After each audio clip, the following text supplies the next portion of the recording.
حضرت صالح علیہ السلام۔ حضرت صالح علیہ السلام قوم سمود کے نبی تھے۔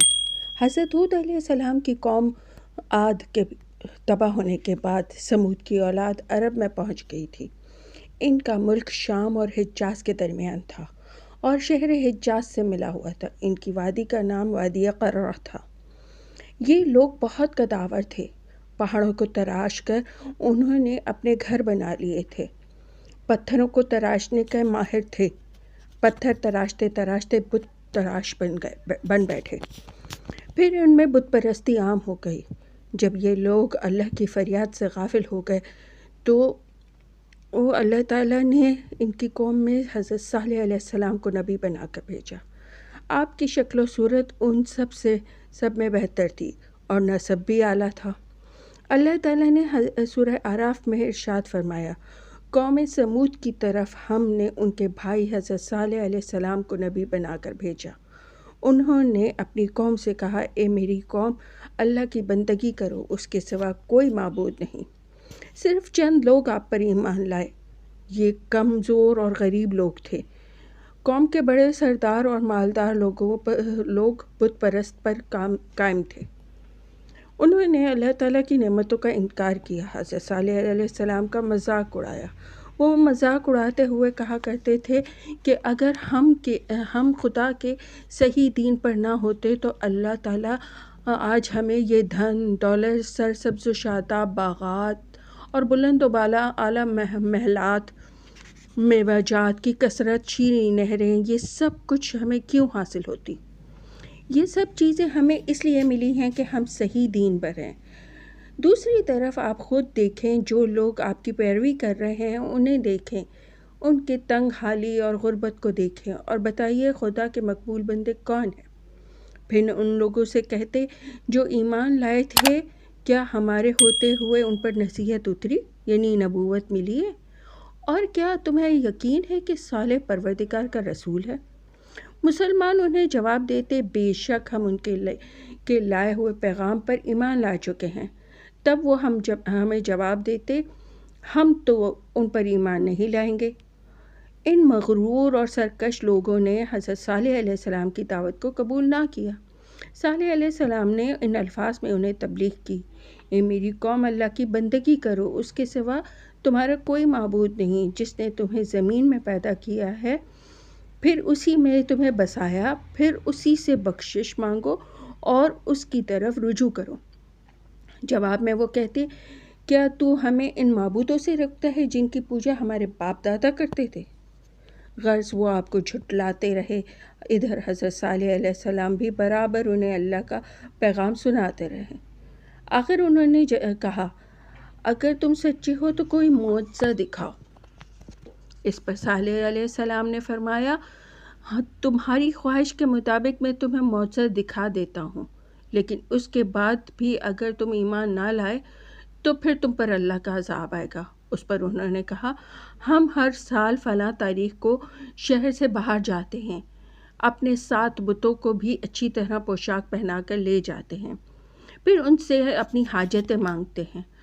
تو بھی ہمارے ساتھ چل، اپنے خدا سے اپنی مراد مانگ، پھر دیکھیں گے تیرا خدا تجھ کو کیا دیتا ہے اور ہمارا خدا ہمیں کیا دیتا ہے۔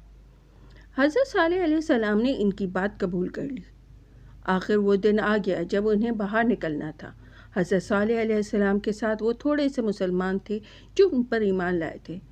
جب وہ عیدگاہ پہنچ گئے تو انہوں نے اپنے بتوں کو نہایت اچھی طرح سجایا اور اپنے سامنے تختوں پر بٹھایا، پھر بڑے ادب سے ان سے اپنی حاجت مانگنے لگے۔ حضرت صالح علیہ السلام نے فرمایا، مانگنا ہے تو ان بتوں سے کوئی انوکھی چیز مانگو تاکہ ہم بھی دیکھیں تمہارے بت تمہیں کیسی قدرت رکھتے ہیں۔ وہ لوگ بتوں کے سامنے بڑی عاجزی سے مانگتے رہے لیکن کچھ بھی نہ ہوا۔ آخر تنگ آ کر بیٹھ گئے۔ پھر حضرت صالح علیہ السلام نے فرمایا اب تم کہو میں کیا کر کے دکھا دوں؟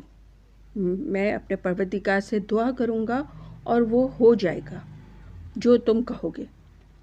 ان سب نے اپنے بڑے کی طرف دیکھا اور اس سے بولے ان سے کوئی ایسا مطالبہ کرنا چاہیے جو یہ پورا نہ کر سکیں۔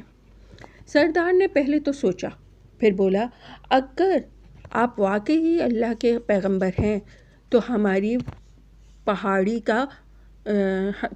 پہاڑی کاتبہ سے ایک ایسی اونٹنی نکال دیجئے جو 10 مہینے کی گابن حمل اور پوری طرح طاقتور، پھر وہ ہمارے سامنے بچہ جنے، وہ بچہ بھی اسی کی شکل کا ہو، اس کا رنگ روپ بالکل اسی جیسا ہو۔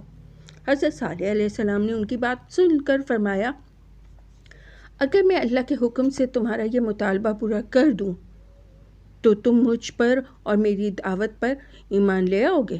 ان سب نے اقرار کیا، ہاں ہم ایمان لے آئیں گے۔ اب حضرت صالح علیہ السلام نے 2 رکعت نماز ادا کی، پھر اللہ تعالیٰ سے یوں دعا کی، اے پروردگار آپ کے لیے تو کوئی مشکل کام نہیں، ان کا مطالبہ پورا فرما دیں۔ مسلمان بھی اس وقت آپ کے پاس کھڑے تھے۔ آپ کا ان الفاظ میں دعا کرنا تھا کہ اچانک پہاڑی پھٹی، اس میں سے ایسی چلانے کی آواز آئی جیسے جانور بچہ جنتے ہیں، اور انہوں نے پہاڑ سے بالکل ایسی ہی اونٹنی نکلتے دیکھی۔ پہاڑ سے نکلتے ہی اونٹنی جنگل میں چرنے چلی گئی۔ کچھ ہی دیر بعد اس کا بچہ پیدا ہو گیا، وہ بچہ بھی اس کے رنگ روپ کا تھا۔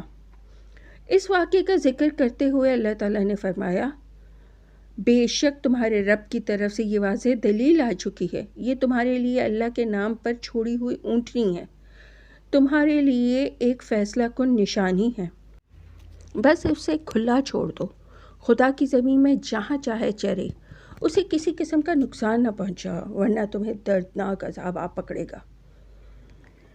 اس واقعے کو دیکھنے کے بعد ان سب نے کہا بے شک صالح علیہ السلام کا معبود بڑی قدرت کا مالک ہے، اس پر ایمان لانا چاہیے۔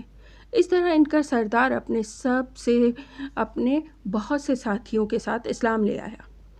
اس نے حضرت صالح علیہ السلام سے اپنی خطاؤں کی معافی مانگی، باقی لوگ اپنی سرکشی پر قائم رہے۔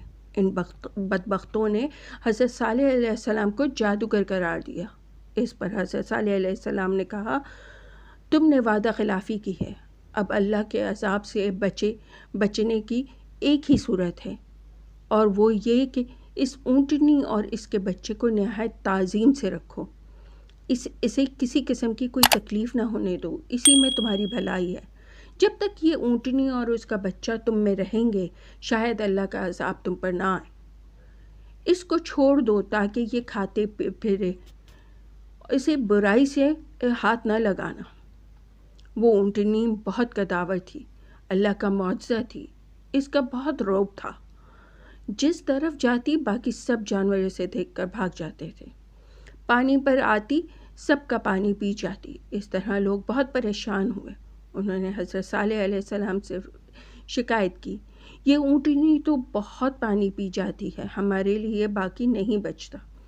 اس پر حضرت صالح علیہ السلام نے اس مسئلے کا حل کرنے کے لیے ان سے فرمایا ایک دن تم کنویں سے پانی لیا کرو، دوسرا دن اونٹنی پانی پیا کرے گی، اور جس دن یہ پانی پیے گی اس دن تم اس کا دودھ نکال لیا کرو۔ چنانچہ اس طرح کیا گیا، ایک دن اونٹنی پیتی، اس دن وہ لوگ اونٹنی کے دودھ سے اپنے برتن بھر لیتے، دوسرے دن وہ پانی پی لیتے۔ کچھ دن تک یہ سلسلہ اسی طرح چلتا رہا، لیکن پھر بھی وہ اس اونٹنی سے تنگ آ گئے۔ ان کے تنگ آنے کی وجہ یہ تھی کہ وہ جہاں سے کھاتی گھاس چرتی وہاں گھاس ختم کر دیتی اور دوسرے جانوروں کے لیے گھاس نہ بچتی۔ اب جن لوگوں نے جانور پالے ہوئے تھے انہوں نے یہ بات سخت ناگوار گزرتی تھی۔ اب وہ سوچنے لگے کہ کس طرح اس اونٹنی سے نجات حاصل کی جائے تاکہ ان کے جانور بھی فراغت سے چر سکیں۔ دوسری طرف وہ عہد کر چکے تھے کہ اونٹنی سے کوئی برا سلوک نہیں کریں گے، اس لیے وعدہ خلافی سے ڈرتے تھے۔ کہیں اللہ کا عذاب نہ آ جائے۔ اس موقع پر پھر شیطان آگے آیا